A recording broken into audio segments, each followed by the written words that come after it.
Hi, good morning. Ano po ba ang messages ni God today sa atin from us? Number one, reality that there is good and evil in this world. So, accept na po natin na sa dami ng kabutihan sa mundo nito, nag exist rin ang evil at kasamaan. In the end, number two, in the end, we will be judged by God. So, lahat po talaga ng actions po natin dito sa mundong ito ay may judgment rin mula kay God.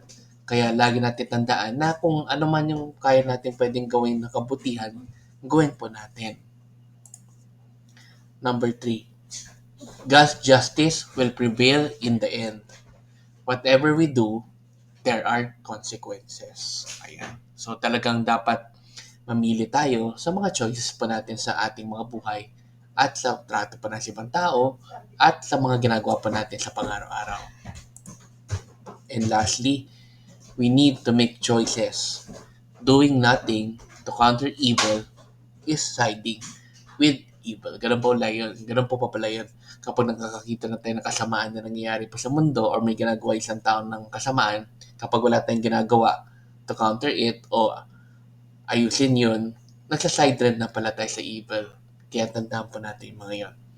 Okay, so medyo magandang topics rin ngayon or mga messages. Kaya let's end again with a simple prayer.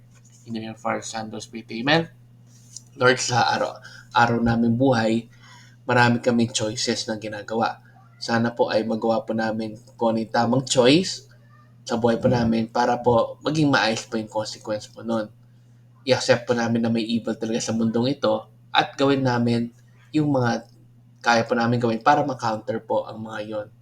At lagi po namin tatandaan na lahat po ng aming mga ginagawa or choices po namin ay may kakibat na consequence, whether maka-lead to sa good sa ibang tao or maka-lead to sa evil sa ibang tao. Kaya sana po ay lagi po namin gawin kung ano po yung mas tama pong dapat gawin.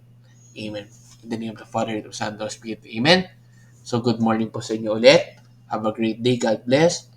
And let's end again with a simple Thanksgiving prayer. Daily thank you prayer. Lord, thank you very much for all the blessings that you are giving us every day. Thank you for our food, safety, security, guidance, and all your blessings.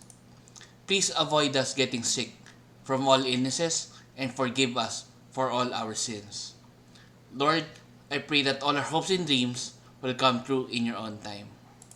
Again, Lord, thank you for all the blessings that you have given us. Amen.